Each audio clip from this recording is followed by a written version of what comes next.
Hey everybody, welcome to Love Relo, the voice of the relocation industry. I am your host, Ben Cross, and I'm so blessed and honored to be here for our 700th episode with my very good friends, Morgana Summers and Brian Limperopulos from IAM. What's up, y'all? How you doing? Very good, Ben. How are you? Dude, I'm so happy. I'm so happy right now. I did not expect I didn't expect this. I came in today and my team got me balloons and heart balloons and they wore their Love and Reload t-shirts and it was like a surprise and it was just really sweet today. So I'm in all the feels right now. Well, this is, Amazing. I've been on several Congratulations. times, but Thank this you. is Morgana's first time on the show. So 700 and a first timer. Well, we wanted to make sure it was special when she came on. You know, we wanted to give her that pride of place that she deserves. So, Morgana, thank you so much for waiting. Thank you. Yeah, 700 has been a while to wait, but I am so excited to be here. It's been Yeah, worth the thank you. wait. And get in the comments, y'all. Hit that like button. Let us know who you are, where you are. Holly Downey's checking in. Woohoo. Let me know how we should celebrate also. Because, you know, whenever we got IAM in the house, it starts to feel like a party. So let me know. Oh my goodness, we got a laugh. What, we got a clap track going here? This is fantastic. Look, we really upped the production in 2026. Shout out to our producer, Sharina, by the way. Sharina, happy 700th episode. Thank you, Sharina. Appreciate you. Jillian, happy 700. Woo.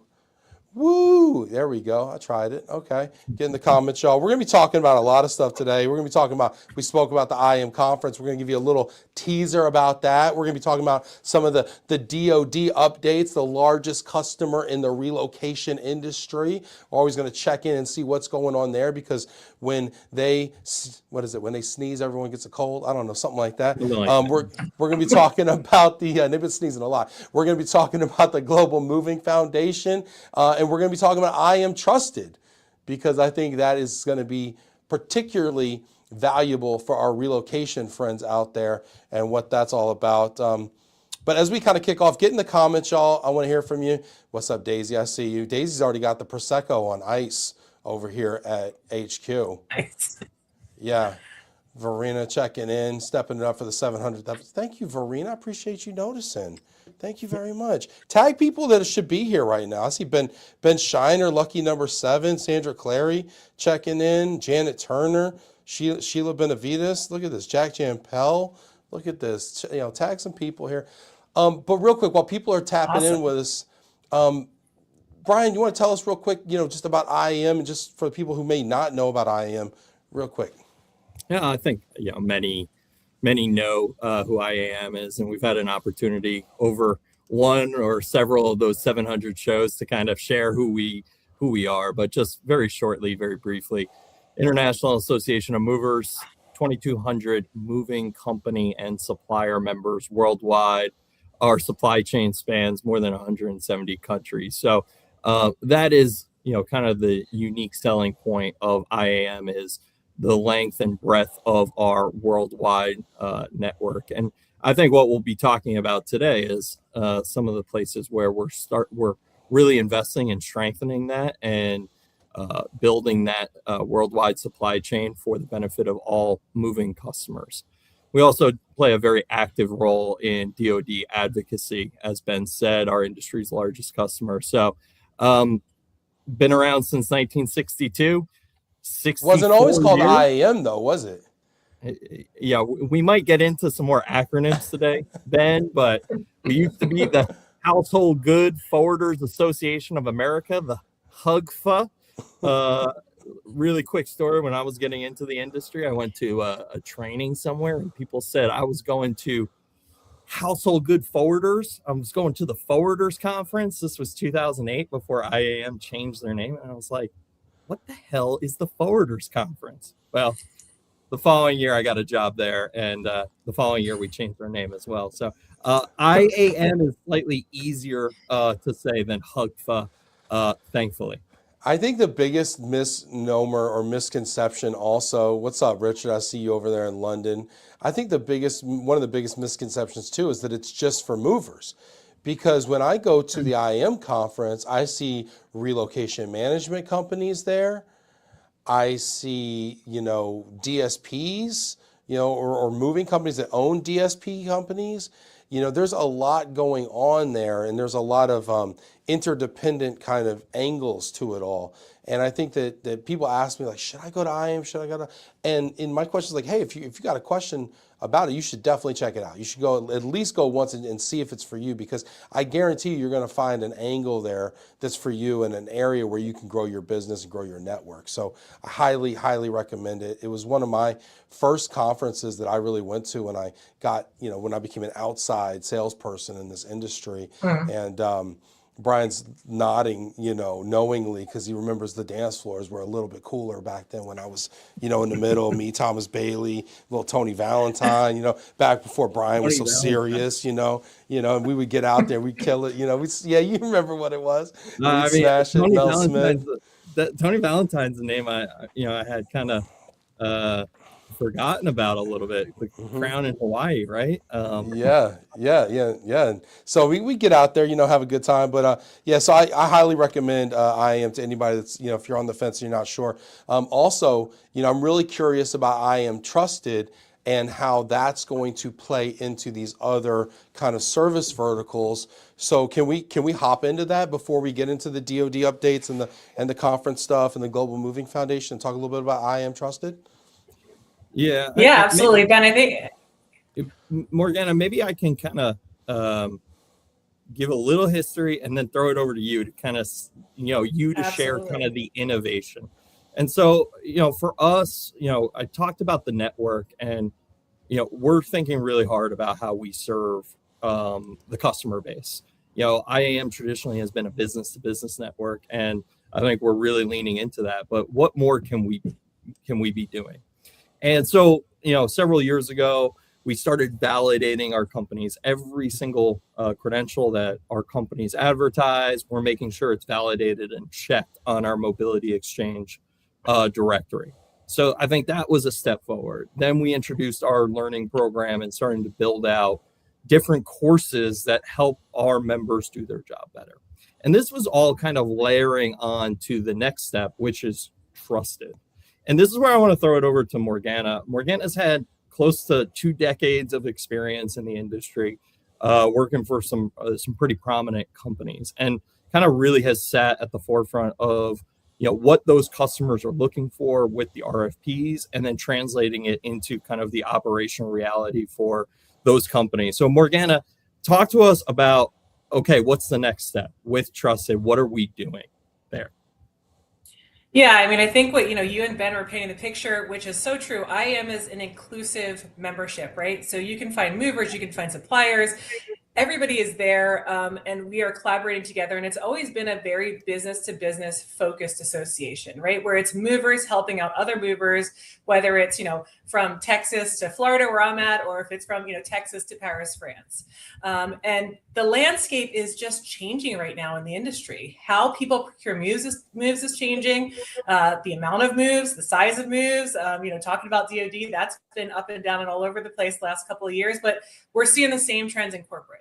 Right. So I think what's important is that IAM has listened to what members need, and listened to essentially what the customer needs. And that's where we've decided to stand up this program, which is IAM Trusted. And it stands on 3 pillars: ethics, professionalism, accountability. The biggest importance is that we want to bring that clarity to the customer, to the consumer, right? So Brian talked about, for example, our online directory. We've been spending years collecting good data, good information on our movers. We validate that. We keep that up to date all year round. We want to start to bring that visibility all the way through, whether it's to somebody that's procuring moves through a moving company, whether it's to an RMC, or whether it's to somebody that is taking the lump sum package, right, and needs to figure out how to find a good mover. We're seeing a lot of instances where movers are just popping up and you don't know who they are, and consumers don't know how to figure out who the good movers are and the professional movers are. So I want to ask you, I want to hop in here and shout out to Richard. I appreciate you out there, and get in the comments, y'all. If you got questions, hit that like button, get in the comments. We're talking to International Association of Movers, Brian and Morgana right now. We're talking about all things moving and relocation. We're talking about IAM Trusted right now. Do you see this IAM Trusted platform and designation being something consumers can rely on when choosing a service provider? I mean, is it going to get to that level where it's consumer facing? 1,000%, Ben. That's exactly where we're going. We've got our eye on the prize of being a consumer recognized brand. It's needed out there. We don't have a brand that's recognized in the US nor globally that says, hey, this is a mover that you can really, truly trust. Now, there are plenty of other designations that are out there, and we support a lot of, the quality designations, a lot of, those sorts of certifications that are out there, and we want to bring them along the way on this journey, right? Our mission is to make be the global champion of moving, right? And bring that professionalism to movers. And we see this as the way of connecting the mover and the consumer together and give that trust and transparency so that you know that a mover that is IAM trusted is somebody that you can count on and are going to stand by their commitments. And again, the eye on the prize is to the consumer. That does seem really important. I mean, we look at other industries like real estate, right? And they have realtors, right? And realtor is a trademark of the National Association of Realtors, and right. and that person's passed certifications and there's a lot of laws that go into that stuff. And yet I can go on to Yelp or Google and anyone can say I'm a mover. And it's very confusing for consumers because I could say I'm a mover and I just, I might have a, matching blue t-shirts and I unload your U-Haul, and it's like, is that a mover? Right. And then, am I going to stand behind any damage I create? I mean, do I own trucks? Do I own warehouses?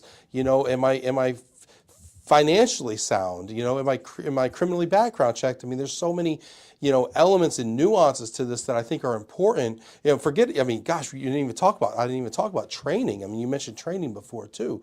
So, I mean, there's so many, elements. I mean, I remember somebody once said, talking about Yelp, I'm just going to, rag on Yelp because it seems like a popular thing to do here.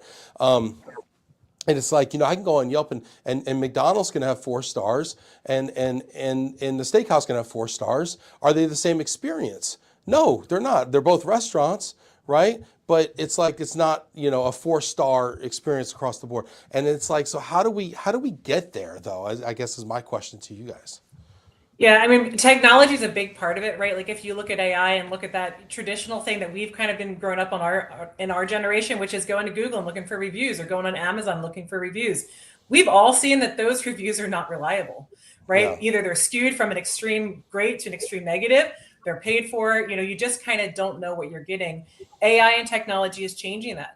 There are technology platforms out there for procuring moves that are popping up that are changing that are changing the transparency that you're going to be able to see to what the real experience is versus, an opinion or, like I said, the highs and the lows of what's going on in the industry. But I think what you mentioned the most, Ben, is like making sure that the mover you're hiring is an actual mover, right? It's not a side job that they're doing, after hours, or they're not unreliable, or who knows who you're letting into your home. We're dealing with people's actual belongings, right? Their grandmother's stuff. It's important. Yeah. Speaking of transparency, Richard brings up a great point about my criminal background. Yeah, thanks, Richard. I appreciate you doing that. You probably found that on the IAM Trusted website. Thank you so much. Jack Jampel says, hello, all. Yeah, what's up, Jack? How you doing? Jack, I want to know from a corporate standpoint, what do you think of the idea of IAM Trusted, of having a repository, directory, if you will, of service providers that have been vetted for their ethics, their training. I mean, what about finances? I mean, what are you looking into? What is the process like, Morgana? And Jack, I'd love to hear your thoughts on this from a corporate perspective in the comments. Yeah, and well, Jack gives us his perspective, which I'd love to hear. For us, and the dynamic and the big game changer here is that this is the first real-time designation of the industry, right? So we are constantly monitoring that our IAM trusted companies are sticking to the principles, those ethical principles, those standards, those resolutions in real time. If they don't, they lose their designation, and they're standing up and they are saying that, and they are willing to put their neck on the line because they are people that have gone through rigorous training, ethical commitments, and they're making sure that they are sticking by what they commit. We hear complaints from consumers now at IAM, Ben. We get them every year. We get people that have had shipments picked up and they're just left. We get people that somebody's taken their money and nobody shows up. I mean, it's tough out there. And there is no current way for a consumer to sift through and make sure that when they sign that contract or when they send over their deposit, that somebody's actually going to sign up and do the job. And that's what's really setting us apart, is this real-time verification. And we are really proud to present that to the industry. I would say real-time verification and accountability, right, Morgana? Like, yes, we are verifying that this company has this designation, that they've gone through the requisite things that we're saying confers trust as a mover to the customer. But also on the back end, if there is an issue, you have the industry's largest trade association standing behind that transaction and saying, if there is an issue, we will help. We will provide recourse to that customer. So as we, think about the shifts and the trends in how customers procure moves, we see it on the corporate relocation side with the shift to, lump sum. We're seeing what's happening, with our industry's largest customer going to, more Diddy moves, more PPMs and things like that. There are more customers being put into our buying moving services where they don't necessarily have the expertise. And that's really where IAM is trying to position ourselves as a resource, a help, and assistant to these customers who are really, in that moment trying to find a provider. And in the event that they do have an issue, we are here to help. Yeah, really interesting. Get in the comments, y'all. I want to know what your thoughts are around having real-time verification for the moving and relocation industry. How would this work in your mind? What are the applications for this? I see you, Jack. I see you, Richard, Tim Wicker, Rob Zeitz. What's up, Rob? I see you, buddy. Oh my gosh. What's up, Rob? Wicked Smart from Cambridge, Mass. What's up, buddy? Janet Turner. Hello, friends. Hey, Janet, my first producer of the show.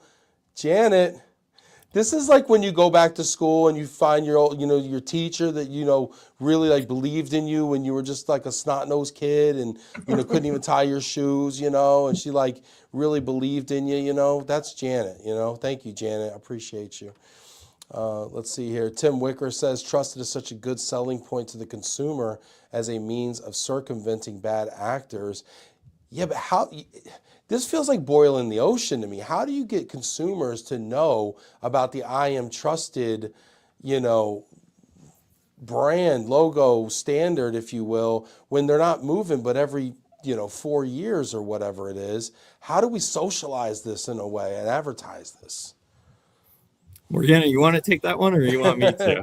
This is the $1 million question, isn't it? It is quite tough. And I'll throw it over to Morgana in a second. But, we stood this program up as a B2B program within our network, several years ago. And this is new, where our board wanted to get that established first. And as an association, this has been operating within our network. The new kind of establishing trusted as a go-to verification for customers is the new part of our strategic plan that we just published in October.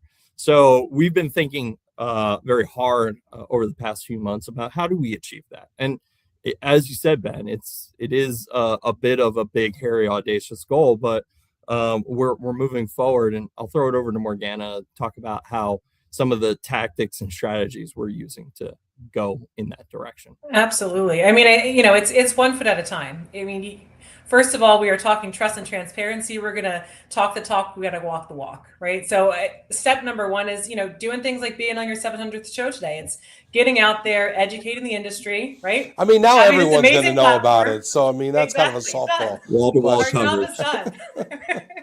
Check mark. No, absolutely. It's getting out there and, letting others know that are outside of our 2,000 members what this means. So you're going to be hearing a lot from IAM, a lot about IAM Trusted in this next year, because we think it's really important to go out and start to educate the customers that are already in the realm of professional movers, right? Which are the corporate customers, which are the RMCs. They already know about the supply chain. They already know about how to procure generally really good movers, right? So it's about educating them as to what the next steps are. when they're being forced or not forced or having to make the tough choices to change their relocation policies, to maybe have to shift to a lump sum, that's uncomfortable for a corporate or an RMC, right? That's not easy to do. And it is easy to say, we don't want that as an industry to happen, and X, Y, Z reasons why, which is true, but there's also bringing a solution to the table, which is, okay, if we are shifting to this lump sum method, how can we help educate along the way? So that's a big part of our strategy. Another part, Ben, is it's technology and data, right? As Brian said, and he mentioned, IAM had this amazing foresight, years ago to say, we need to start getting all the good information into one place. And we've accomplished that over the years, right? We've got a directory. It's open to everybody.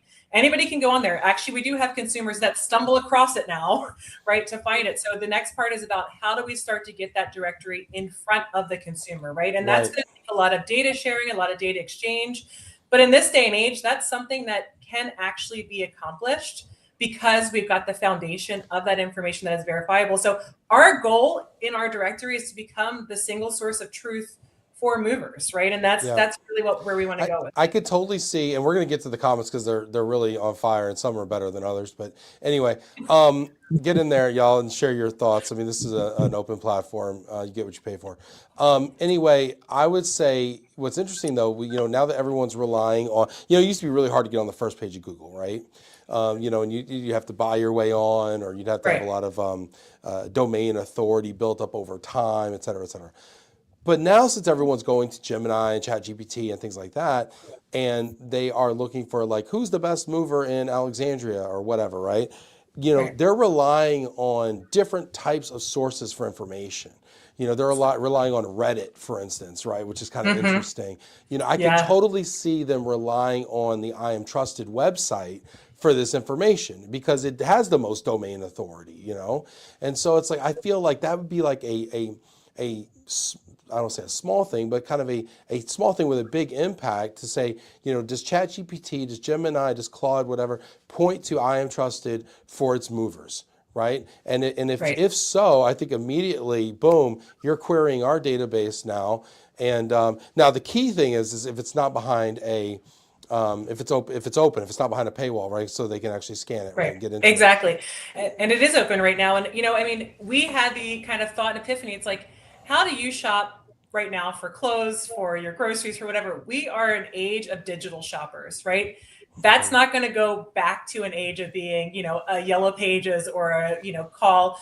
Word of mouth and digital shopping are the two biggest ways that people are procuring anything currently, right? So it's important that, like you said, we make those strategic moves to be that source of truth, for those that are out there digitally shopping, and that we meet that need and not just say oh, well, too bad Google has paid reviews and that's it. People are going to choose from Google, because it's not. It's changing. It's changing how people are finding information out. And Reddit might be a really interesting place for us to dabble in. I don't know if we have to turn off comments if that's the case, but yeah, it's interesting. It's a wild world out there. But let's get in the comments here because we got some people weighing in here. Hit that like button. Get in the comments. Let's honor the folks who have taken the time to open their big mouths. Let's see. Richard says, I think Jack just said it. Oh, let's go up to Jack then. What did Jack just say here? Jack's saying, it has to tie in RMCs since they are the major players. Yeah, I think you kind of addressed that, right? And they are kind of the aggregators of business on the B2B front. Like corporate housing accreditation by ISAAP, largely for the agents, brokers whose responsibility it is to service their clients. Yeah, interesting. Robert Galucci checking in, hello all. He goes on to say, having a resource that a customer can go to, a site for vetted household movers promoted by IAM would be a good start. Yeah. Robert, we're on the right path. Thanks, Bob.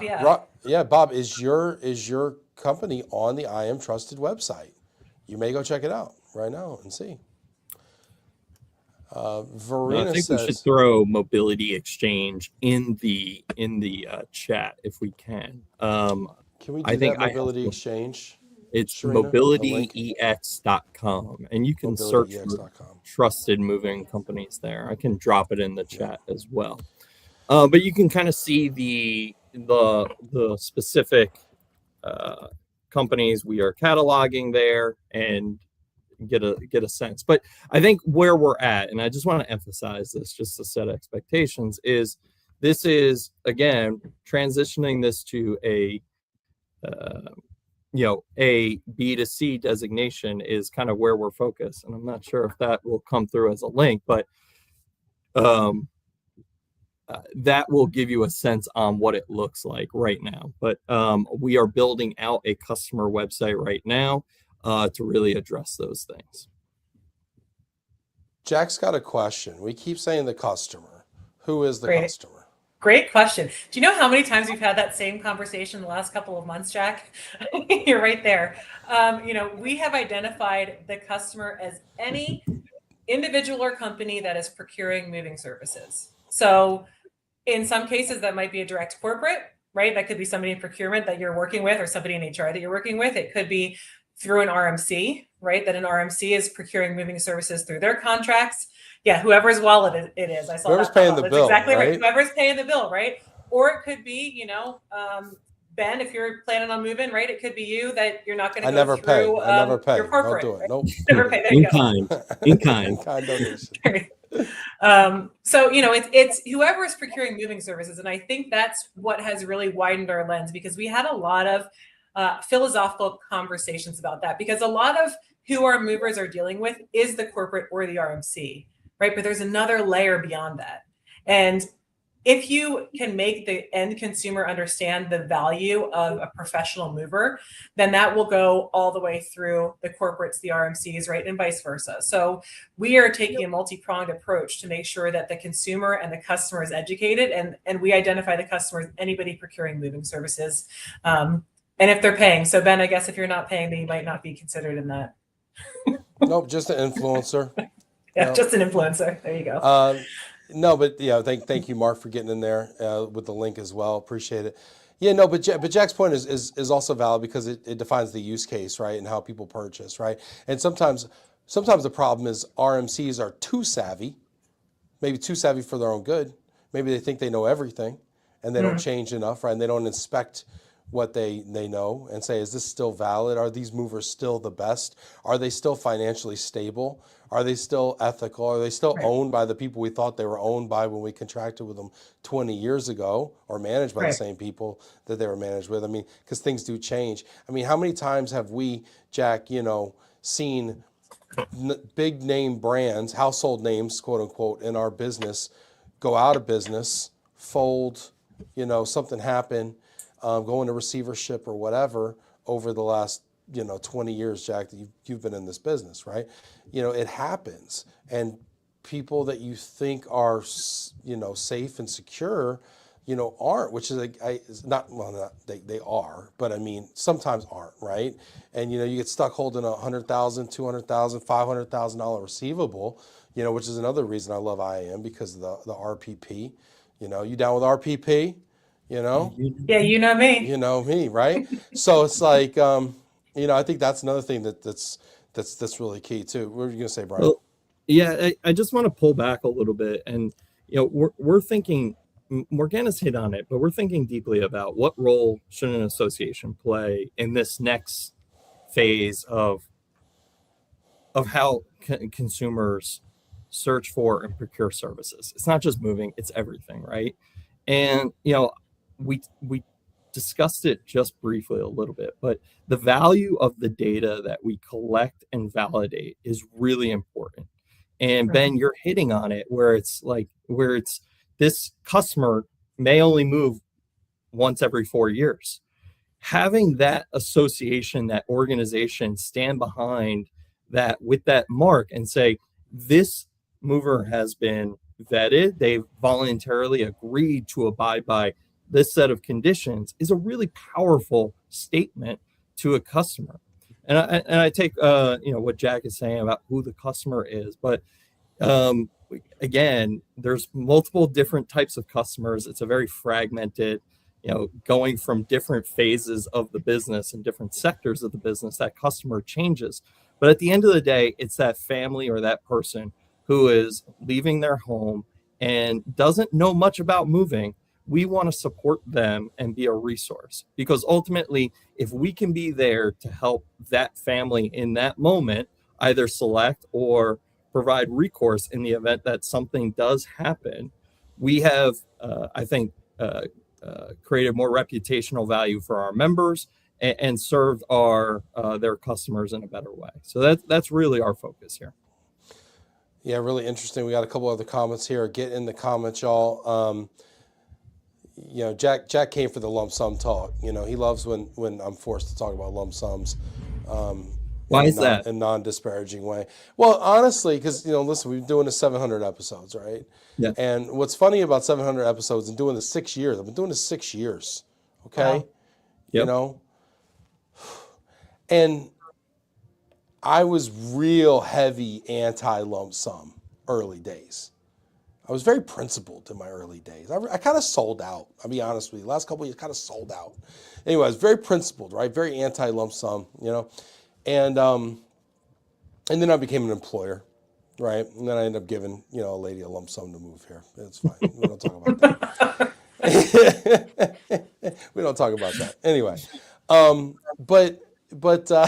so Jack likes to tune in for the lump sum talk, because he's tired of getting ragged on for his lump sum program. But that's all right, Jack. It's fine. Well, I think just to cut in, we're at the early stages, as I said, to kind of really. We want to engage additional customers in this, get their feedback, but we think the fundamental structure of the program is really strong. Today, it is really strong where it is simple. A mover who wants to voluntarily agree to this, they buy in, they get the training, and they stake their reputation against that mark. And then in the event that something goes wrong, if they don't acknowledge and resolve, they lose that mark. So at the fundamental basis, it's very simple. We thought about what confers trust, and we started backwards from there. But I think this is where we can engage the client base a little bit more and get their take on some of these things. Well, and we have a question about that too. So Leonard says, do we as consumers remove your mover hat, trust certifications, or do we look towards reviews? For industries we are not familiar with, will IAM consider incorporating this review side, become the source there? Yeah, I mean, that's true, right? We say, oh, I hate Yelp. Oh, I hate reviews. Oh, it's so silly. And then when we go to dinner, I'm like, hey, I got this place, 4.6, Brian, you're going to love it. It's like, so I mean, like, let's be honest, what do we do as consumers, right? These are all such great fundamental questions coming up. I mean, I think I want to address two things. Number one, who are we selling to? I don't think that we're selling anything, right? We're an association. We are offering transparency, and that's what I think that we are offering. I think it's important. Memberships. What happened? What? I'm sorry. What are we selling? Or what are we selling? We're selling ethics, accountability, and professionalism, right? And I think that that's the biggest thing, and that's going to bring me to Leonard's point here. Accountability is, I think, I had a long run in customer service background, right? So for me, accountability is the number one customer service gesture that can be held up to have a return customer, right? No matter what service industry you're in, like you're saying, Ben, you go to your favorite restaurant, you've been there 20 times, and one time they spill coffee all over your lap and it's hot. And then they're just like, oh, sorry, sir, whatever. Versus, hey, let me help you with your dry cleaning. Here's I know you come in here all the time. Let's, whatever it is, right? To make you feel more comfortable, make you feel happy about the experience, and make you feel like that service professional did the right thing, right? So that is what this program is really looking towards. When it comes down to a problem that's going to happen, because we're in moving, a problem is going to happen. It's just, that is the nature of the beast, right? That's the nature of service. Problems will come up. It's about how you handle that problem and how you stick by your accountability. I've done a lot of dry cleaning. For other people. Yeah. Not funny. Funny, not funny. You like the laugh track? Yeah. Not funny. Can we make half of them cry and half of them laugh? Right. Yeah, because that's what it's more like. That's Ben's wallet crying. Yeah, especially when it's like August and you're hauling like somebody like dirty laundry down the street to the closest dry cleaner because it all fell off the wardrobe rack in transit because nobody taped the rack down to the side of the box for the love. Anyway, sorry. Hope that's covered in training. Whew. Sorry. Yeah, Leonard. So I hope that answers your question. let's see, but this actually goes to Janet's question also here. Get in the comments, y'all. The comments are great. We do this show for you guys watching it out there. I learned early on I can't do this for me. I did a monologue. My first show was like 34 minutes, and it was fun, but nobody cared. So that's why we started having people on and getting people in the comments. So get in the comments, y'all. It's a lot more fun. Janet says, "What does IAM gain from this?" Maybe I missed it. Will there be a fee? Or just looking to support members? Will you refer or let the client choose? So yeah, what's going on? I think that's a great question. I mean, there is a fee to become a member of IAM currently, and that is because we as an association need to support our members. There is a reasonable fee to become an IAM trusted member, and again, that's to support the program right now. I don't think that IAM, and Brian, correct me if I'm wrong, but I don't think that we would like to get in the middle of our members choosing their clients or the clients choosing the mover. The whole intent is all about giving that trust and transparency. So what we want to be is provider of that verifiable information. We want to be a trusted source of information, and we want to return on our mission, right? So our vision at IAM is to make moving the easy part. And this really fits into getting to that end goal, right? Because you're opening up the playbooks, you're opening up pulling back kind of the curtain on the supply chain, saying, this is what's going on in real time. This is the trust and transparency. You've got the information. You make the best business decision or consumer decision that you want to with that information. I don't know. There's a lot of money. Move.com's raking in a lot of money selling those leads. Just saying, Rupert Murdoch, he owns that. I'm just saying, there's a lot of money in there. I mean, there is a lot of money, and those organizations, a lot of leads pass through them. The leads are trash, but I'm just saying, there's a lot of money in it. But still, I think you said it before, Ben, with the AI. There is an opportunity for associations, whether it's IAM or others, now in this new kind of era of web search, to position ourselves as that neutral, independent authority. And the large language models are going to be looking out for those things, not necessarily the rogue mover or the rogue operator that does the best marketing copy and can get up to the top end of the SEO rankings. So I think that's where there's a real opportunity for associations like IAM to leverage the trust and the validation that they've undertaken, really lean into our core competency there, and position that data so that people can find our members, our movers more easily. Last kind of question about this from the audience here before we move on to the DoD updates, the Global Moving Foundation, the conference preview. Jack says, I'm referring to who the customer is for the IAM director, the IAM trusted. He, the corporation, he's a Stryker corporation, puts trust in their RMC to provide a household goods mover. So is there value in the corporation participating in this, in your opinion? I mean, I have thoughts. I have a thought. Jack, can I take this question? Ben, what do you think? I'll tell you what I think. Nobody ever asked me what I think. I got a lot of thoughts too. Okay, I'm a person. You know what I think, Jack? Your RMC doesn't care about your lump sum moves. Okay, so stop forcing them to take them. All right, Jack.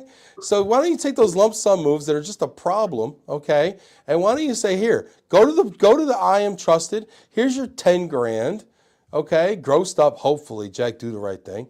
And go to IAM Trusted or go to mobilityex.com and figure it out, because they don't want to push paper on your lump sum moves, and they're not booking with the RMC anyway.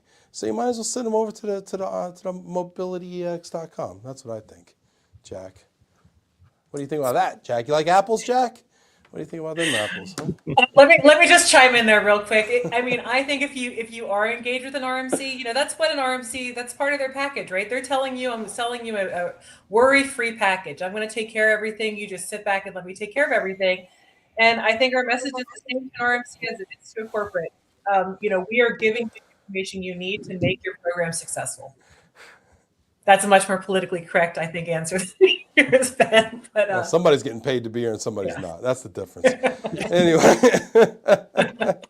All right. I love you, Jack. All right. This is great. This is great. All right, we could talk about this for a while. But can we move on to? I want to hear about the DoD update.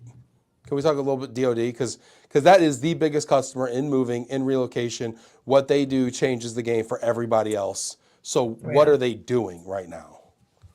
Yeah, and I think a lot of your audience is focused on the corporate side, but this is the industry's Well, largest yeah, customer. but when they start buying truck capacity, nobody else has any. Or if they start paying more for it, it raises the price of moving for everybody else. So I mean, you're right. A lot of people out here don't touch the military moves, possibly, but gosh, I mean, it's an impact though. Sorry, Brian, go ahead. So I mean, the basic story is, if you've been tuning into the show for the last 6 years, however long Ben's been doing these 700 episodes, a frequent acronym you've heard is GHC, Global Household Good Contract. DoD pulled the plug on that last June and stood up a PCS Joint Task Force, Personnel Change of Station Joint Task Force. And the purpose of that group was to rescue the DoD personal property program, to prop it up, stabilize it. And over the past 6-7 months, they've done a good job of, I think, engaging industry and really trying to stabilize the program. And last month, what they made the determination that they were going to formalize that, make it permanent, turn the PCS JTF, you no longer need to know that acronym, into the personal property activity. That is our new acronym, everybody, PPA. And the upside of the PPA is the head or the head person at the PPA, currently Major General Lance Curtis, is consolidating all aspects of the program under his authority. And Sorry, 1 second. There's a major general now running this thing. When I got in this business, it was a light colonel. Okay. It was. And honestly, it feels a little over engineered. I'm sorry. Okay. We're moving furniture here. Go ahead, Brian. Yep. It was a lieutenant colonel when I got to IAM. They promoted it to as Chuck White used to say, a full bird colonel. Full bird. 2016 or 2017. 06. Yeah, and now it is a 2-star general. Good Lord. And that general now has complete authority over the entire personal property infrastructure. The upside, and what we hope, is that there is unified command there, and that it is not dispersed among different power centers and different stakeholders, where there is the ability to really move the program forward in a meaningful and positive way, ultimately for the military service member and their family. So that is the recent development there. It still remains to be seen kind of how that will play out over the next few months. I think the industry just went through rate filing. Over the next few months, we will ramp up towards peak season. But the key thing is that what was, I think, the industry heading towards what we believe was going to be a calamity with the global household good contract. We're grateful that they pulled the plug on that. They reassessed. And right now we're in a period where this personal property activity can assess the program for the next 3 years. And I'll say our North Star is, with our advocacy with respect to the military moving program, is to ensure that the tender program, the current program that we're operating in, is still the program that we're operating in after those 3 years. And we've been able to cultivate a strong relationship with the DoD, with the North Star, with the ultimate goal of how can we work together to improve the moving experience for service members, not just here in the U.S., but worldwide when they're moving their families for whatever reason. So that is really the key update. Kind of the secondary update under that is the new rule around cybersecurity. I think many of you, it doesn't matter what part of the industry you're operating in, the cybersecurity requirements are becoming that much more. They're raising the standard there each and every year. And the DoD is doing this not just for moving, but across the entire department. So they have a new certification called the cybersecurity certification, cybersecurity maturity model certification. That is the CMMC. So that's the other acronym we now have to learn. And IAM is having a CMMC in-depth session next week. And I got to shout out specifically, I don't know if you've ever had him on this show, but John Bedford with Total Military Management. He's been our CMMC guru from our side. So shout out to John. I'm not sure if he's on here, but it is a pretty big lift for our members. It's a pretty big lift for any service provider doing DoD contracting, and we're doing our best to guide our members through that transition into that compliance requirement. So he's your SME then? Yes. Okay, got it. So is there a cost associated with the certification, or is it just a pain in the butt? Yes, there's a cost. Yeah, and I'm not going to get into just how in-depth it is. It is complicated, but there are 3 levels to the certification: level 1, level 2, level 3. He's not getting into it though. But this year we have to be our mover members have to be level 1, which is a self certification. Next year, I love self certifications. The whole show is self certified. Yeah, Janet, we should go back to HUGFA when we didn't have to worry about these things. But no, I think level 2 is really where the costs really start to ramp up. You need to have a third-party assessment and ensure that the data elements you're collecting are protected. And as you know, Ben, this industry is fragmented. A lot of people are touching the move in order to make that service happen. Yeah. It's not just the transportation service provider. It's the agent. It's the driver. It is numerous folks who have to see that data, and to ensure compliance with that cybersecurity is quite a big lift. Yeah, I mean, there's a lot of folks touching that. I don't. Some of these things seem like they're a good idea on paper, or like in a boardroom somewhere, they were a good idea. And then like you get to the curb, so to speak, or you get to the dispatch office, and you're like, how do we actually administer this? I mean, I remember qualifying as a SCAC holder, right? Just qualifying for the program.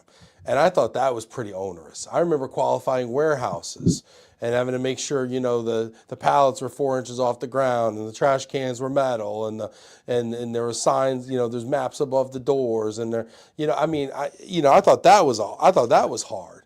And now you're adding all sorts of onerous, complex qualification processes and to moving and storage companies. And yet we want to incentivize, this is me ranting, sorry. And we want to incentivize boots on the ground, curbside capacity and quality. But all we're doing is really making this a paper pushing, information and data pushing business.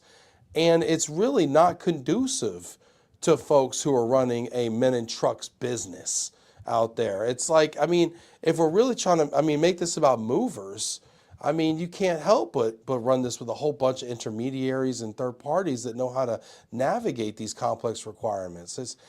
Well, that was certainly, one thing we argued for however many years about GHC and why it wasn't going to be successful. We've advocated against these requirements. The key distinction, though, is this isn't just coming from the personal property office like so many of these regulations. It's coming straight on down from the Office of the Secretary of Defense. OSD. Across the entire DoD infrastructure.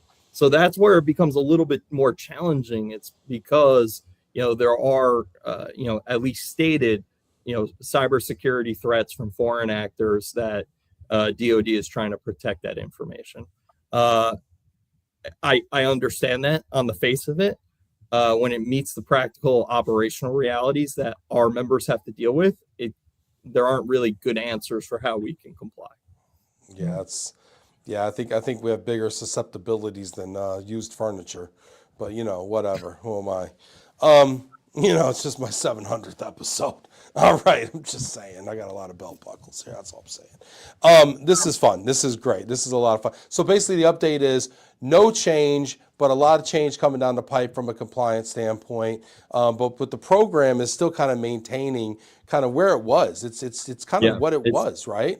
It's reverting back to the tender program, and what we're hoping, again, big picture, we can work with U.S. Transcom and this new PPA, identify what are your actual goals, and let us help you get to those things.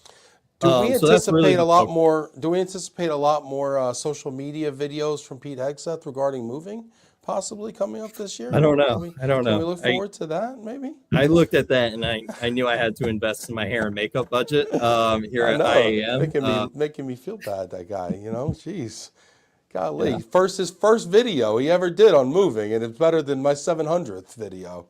But anyway, what are you going to do? Finally got one thing right, that guy. Anyway, all right, next thing up here. Let's talk about the conference, huh? Yeah, let's do it.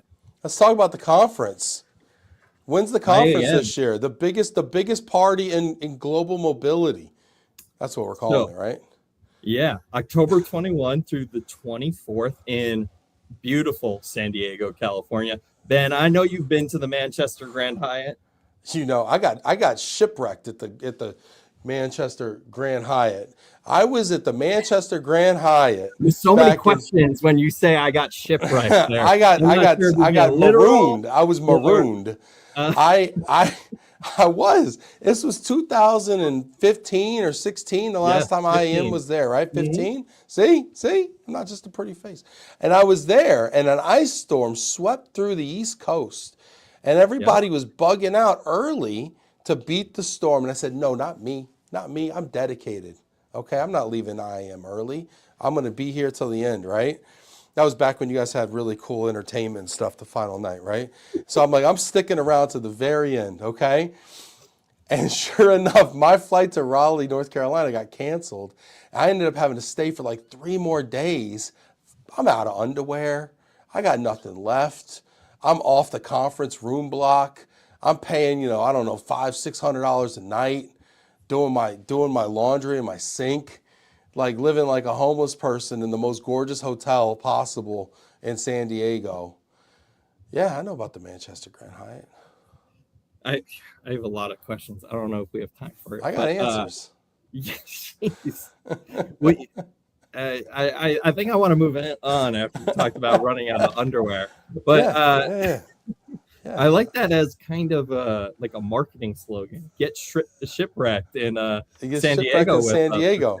Yeah. It was the best place to be homeless. It was the best place to be, put out. Was the Manchester. If you're gonna stay long anyway. It's a phenomenal hotel. It's a great place for a conference. It's right there at the foot of the gas lamp district, mm-hmm. right across the street from the famous Top Gun bar. You got there, the historic bar that was in Top Gun 1, not 2. Phenomenal. You got the water there. You could walk to some great restaurants. Just beautiful, beautiful place. Yeah, we were just down there 2 weeks ago for a board meeting, and then just gorgeous weather, perfect place for a conference, easy to get outside, but the space inside is really ideal for our event. So looking forward to having a much bigger expo hall this year and doing a lot of fun things at the Manchester Grand Hyatt, because it is really kind of, when I look back on my 16 years at the association, it's probably my favorite venue that we've been to. And this is our 3rd time in that 16 years that we've been there. So it's been 11 years now, but truly an amazing place. So October 21 through 24. And the nice thing for some of the folks here is WERC isn't right on the back end. I was going to ask you that. This year. I think WERC starts like the 27th this year in Chicago. Yeah. Mm-hmm. So there will be that time to kind of go to IAM, potentially see some of your partners in Southern California, maybe see some of that, and have plenty of time to get to Chicago and do stuff there too. Maybe hop on down to TJ. Yeah, maybe. It's good stuff. I think the light rail goes there. I don't know. It's an international conference. I didn't have my passport last time, so now I do. So I heard a lot of people in San Diego fly into Tijuana these days, and it's super easy. It's cheap, cheap. Yep. You can get to everywhere in Mexico for like a fraction of the price. So yeah, might be worth exploring. Janet Turner says, my first HUGFA conference was Hotel Del Coronado, San Diego, maybe early to mid 80s. Amazing. That's a special place, the Coronado. I was born in the early 80s, Janet. It's fantastic. Love Janet. Oh, this is fantastic. You know, this is so much fun. I could talk to y'all forever. But you know what? Let's play a little bit of a. Oh, you know what? Gosh, you guys want to plug a foundation, don't you? Normally, we no. Let's do it. We're plugging the foundation. The foundation. You know, IAM. We're a trade association, but we also we have a separate but affiliated foundation called the Global Moving Foundation, and I think it's doing.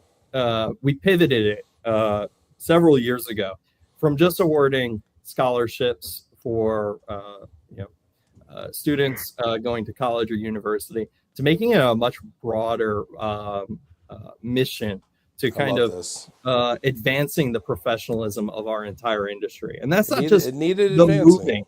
It's not just the moving industry. It's the advancing the professionalism of the entire mobility workforce. And so, one place where you see that is we make money available to individuals who are trying to get, I guess the GMS, the global mobility specialist, or the what's the other designation that they do at WERC? CRP. The certified relocation. So we make money available through the foundation for industry professionals to advance their careers. Look at Terry Head over here. Look at Terry Head. Terry Head's over here. Like, never stops working. GMF. Sheesh. There it is. Yes, nice, Terry. Terry, former president emeritus of IAM. He's the guy who hired me off the street into this association. Changed the name from HUGFA to IAM. Terry is legacy. Terry is the chair of the foundation, and I think the stuff that we're doing there is incredible. So we're making money available for industry professionals to advance their careers through not just IAM Learning, our professional development program, but WERC's Academy, FEDE Academy, LACMA, URA, etc. And the newest thing that we're doing, which I think is really exciting, is making money available for skill-based learning. And this is kind of a catch-all for how do we support the workforce at our at industry companies who are trying to invest in their employees. Whether that's there's an organization called 300X that's providing operations training. Whether that's individuals who are seeking to advance their career through some other industry training program. This gives us the ability to be a lot more flexible and make money available to the industry workforce where they're trying to advance their career. So there's a lot of amazing things that we're doing there. FEDE just recently made the decision to open up their academy to non-FEDE members. So that's and you can use that money to go through some of FEDE's training courses. So while the foundation is not necessarily, may not be benefiting IAM per se, it's driving the industry forward. And so it's a really exciting thing that I think we're doing. And I think it's a really good place if you are looking to help advance the moving industry writ large, not just IAM. We want you to be a part of the Global Moving Foundation, whether you're a donor, whether you're a volunteer, whether you want to offer an idea, whether there's a training program out there that we should be considering. So we can drop that in the chat too, globalmovingfoundation.org. And we'll be having a big fundraiser at our conference this year to raise money for that, because ultimately that money goes to support each and every one of either people on this call or the people with whom they work with to try and drive the industry forward. So very exciting stuff there. I love it. And look at our producer, Sharina, on top Well done, of it. Sharina. Wow. Very cool. Janet says, is real estate classes and learning available through the GMF? So, Janet, I think that's where perhaps this skill-based learning would come into, which gives us, as I said, like much greater flexibility to be like, okay, this definitely has an industry application. Maybe we didn't think of it, but it's more kind of seeing what's coming in from the community on an ad hoc basis, and then being able to invest in it. Right now, it's a pilot program, but we're excited by the possibilities it offers us as we try and move the foundation forward. And I love the fact that IAM has always been so collaborative with other associations and open-minded about how to plug in and add value. I mean, the fact that you guys are offering scholarships for certifications in other associations training programs, I mean, it's just mind-bogglingly cool to me. So I love just the way that, and this goes back to Terry and Chuck and you, Brian, now, and Morgana. I'll give you a shout out, right? I mean, just your whole ethos around collaboration is just really, really cool. And I just think you guys deserve a big shout out for being so collaborative like that, because I've worked with a lot of associations and they're not all like that, and I just think that's one of the reasons that y'all are so dynamic, in growth and in growing, But let's keep it moving here. We plugged it, okay? We plugged it. Get involved. Thank you. We told Terry we would do it. Yeah. No, it's important. That's important. All right, now let's have some fun now, okay? All right, let's do it. You want to play a game? Let's play a game. What do you say, Morgana? Here we go. 5 o'clock somewhere. Let's do it. Let's do it. Let's do it. Cue the Prosecco. Let's go. Where's the confetti? We're playing overrated, underrated. All right. Morgana, Brian, do you know how to play the game? I think so. It's like Squid Games. All right. So basically, I'm going to give you a topic, and you are going to tell me if it is either overrated or underrated. All right. I will tell you if you are correct. All right. Get in the comments, y'all. Let us know how we're doing. Play along with us at home. First one up, Arsenal. Morgana, go ahead. Overrated, underrated? Definitely overrated. Definitely. Yeah, that's probably. Brian, did you want to weigh in on this? Arsenal is underrated. They just won. They just beat Chelsea this afternoon. They're alive in all 4 competitions. Let's go.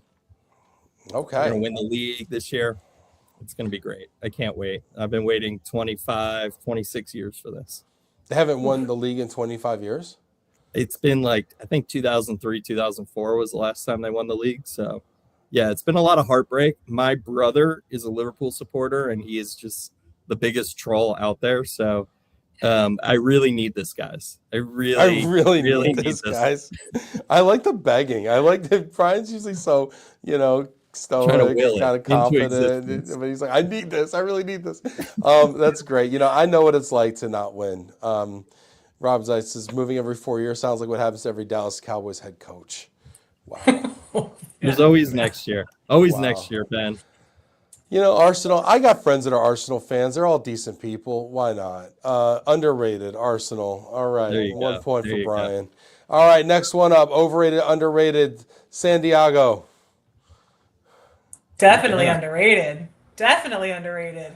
Come on. I mean, San Diego's got the beach. It's got the weather. It's got the California vibes. It's got the access to Tijuana. I mean, what more could you ask for? I totally agree. Pandering with the TJ throw in there. I don't want to be so nakedly marketing the conference, but man, it's an amazing city. It's so nice. And it is beautiful, and the weather's great. Especially now when we're on the East Coast and it hasn't gotten above freezing in God knows how long. Oh man, I want to go back so bad. I got such a bad cold or sick or whatever it was coming out of New York, staying out till 3, 4 in the morning, ripping heaters in Times Square. And then I got so sick. I go to Salt Lake. It's the altitude. I'm in bed at 7 o'clock. Oh, I was so sick. I was so sick. San Diego's exactly what I need. That sea air, that salt air coming in from the Pacific. San Diego's gorgeous. I love it. Yeah, underrated. Great conference city. We got to do it more often. Love it, love it. Sharina says, I grew up in San Diego. Never overrated. Never. Wow. Definitely not. All right. Mark weighing in on Arsenal over here. Overrated. They're no Gillingham. I recognize that. But, the heart wants what the heart wants. All right. 2 points. Let's go. Next one up. Overrated, underrated. Long-standing vendor partnerships. Overrated, underrated. Again, Brian? No, you go ahead for that one. Underrated. Underrated? I'm all for a long-standing vendor partnership predicated on trust and understanding. Absolutely. Let me take the flip side of that. Yes, go for it, Morgana. I'll play the devil's advocate of this one. Standing vendor partnerships, absolutely, if that vendor is standing up to their commitments, right? A stagnant list of vendors that you just have that you use because you're comfortable. Don't know that I think that is where it should be. So, I think it's a double-edged sword for me. So you're going overrated here. You know what? I agree with you, Morgana. I agree with you. I think, especially in this business here, and we're not calling anybody out here, Jack. We're not calling anybody out at all, right? But I think sometimes you got to go back and dust it off a little bit and look at it and say, hey, is this fit for purpose? Are we still getting maximum value here? If it ain't broke, don't fix it is one of the ways to look at it. But also, are we getting new innovation? Are we getting new capacities? Are we getting new capabilities? Are we, is it still what I thought it was? Or has there been a slight erosion and attrition over time? I don't know.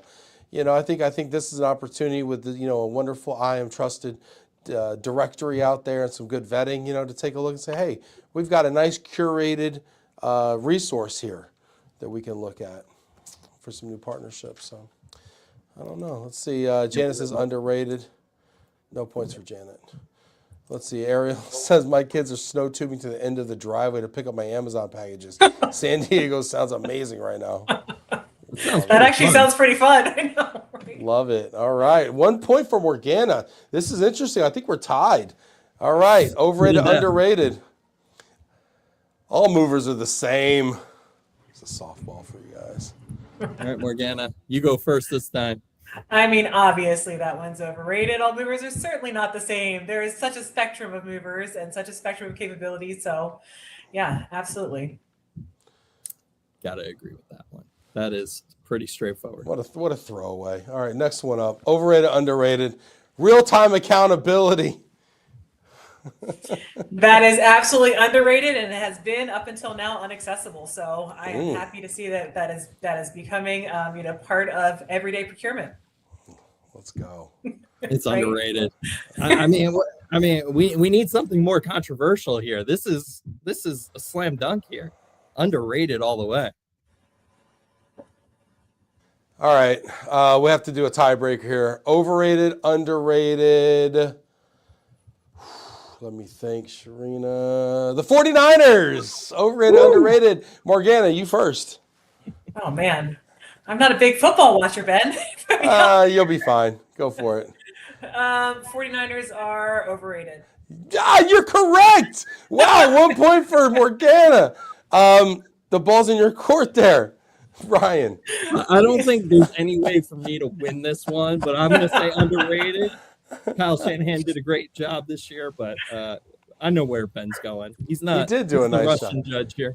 Listen, you gotta be careful with those substations, okay? Because the ligaments are very fragile in Santa Clara. This could be a whole hour long. This could be episode 701. We could talk all hour about the substation, Ben. You get Kyle Shanahan, or at least just like a strength trainer or something from the 49ers organization over here, or just a groundskeeper from Levi Stadium. We'll book it for 701. We'll bump somebody. This is great. Well, Morgana, you happen to win this overrated, underrated, so you could take that one back to the water cooler. My lucky day. I'll take it. Yep. I will. Well played. On the 700th episode. That's amazing. Well played. Well played. This is great. This has been so much fun, everybody. Thanks for tuning in here. This has been a lot of fun here. We got people. Yeah, Rob, thank you so much. I appreciate you. Richard, 700 broadcast, something that's a great deal of work, time, giving, sharing, and all for the non-commercial love for the sector. Thank you, Ben. Yeah, and Ben, let me just say, congrats on the 700 episodes. I think you've done an amazing job bringing the community together and really playing an educational role, not just in moving, but across the entire mobility space. And I'm always somewhat jealous by how you've put yourself out there to be in a position to interview all these people. And I'm always so impressed by how deep and wide your knowledge is. Incredible questions. Congratulations from me, from IAM. I think it's been a net benefit to the entire industry what you've done with Love and Relo. So congrats. Sure. Well, thank you so much, Brian. I'll put that in my Hall of Honor application. Thank you so much, everybody, for being here on the show today with us. We wouldn't have a show without y'all. Appreciate you, Janet, as well. Thanks so much for our producer, Sharina. Morgana, thank you so much. Brian, thank you so much. Can't wait to see y'all in beautiful, sunny San Diego, everybody. Take care. Yeah. Thanks for having us. All right. See Thank ya. you.